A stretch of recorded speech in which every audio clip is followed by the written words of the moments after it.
নির্বাচনে অংশগ্রহণের অনুমতি দেওয়া হবে না বাংলাদেশের ক্ষমতাচ্যুত প্রধানমন্ত্রী শেখ হাসিনার আওয়ামী লীগকে শনিবার জানিয়ে দিয়েছেন মোহাম্মদ ইউনূসের অন্তর্বর্তীকালীন সরকার।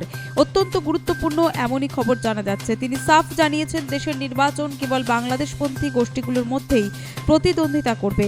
বৈষম্য বিরোধী আন্দোলনের শীর্ষ নেতা মাহফুজ আলম গত বছরের 5ই আগস্ট আওয়ামী লীগ সরকারকে উৎখাত করে এবং তৎকালীন প্রধানমন্ত্রী শেখ হাসিনাকে দেশ জুড়ে পালাতে বাধ্য করে।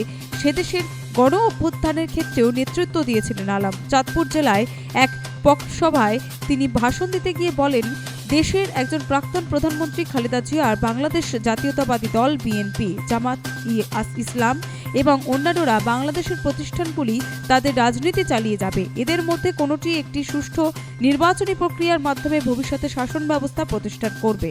এদেশের আওয়ামী লীগের পুনর্বাসনের অনুমতি দেয়া হবে না। Bureau report, Nobel Bangla.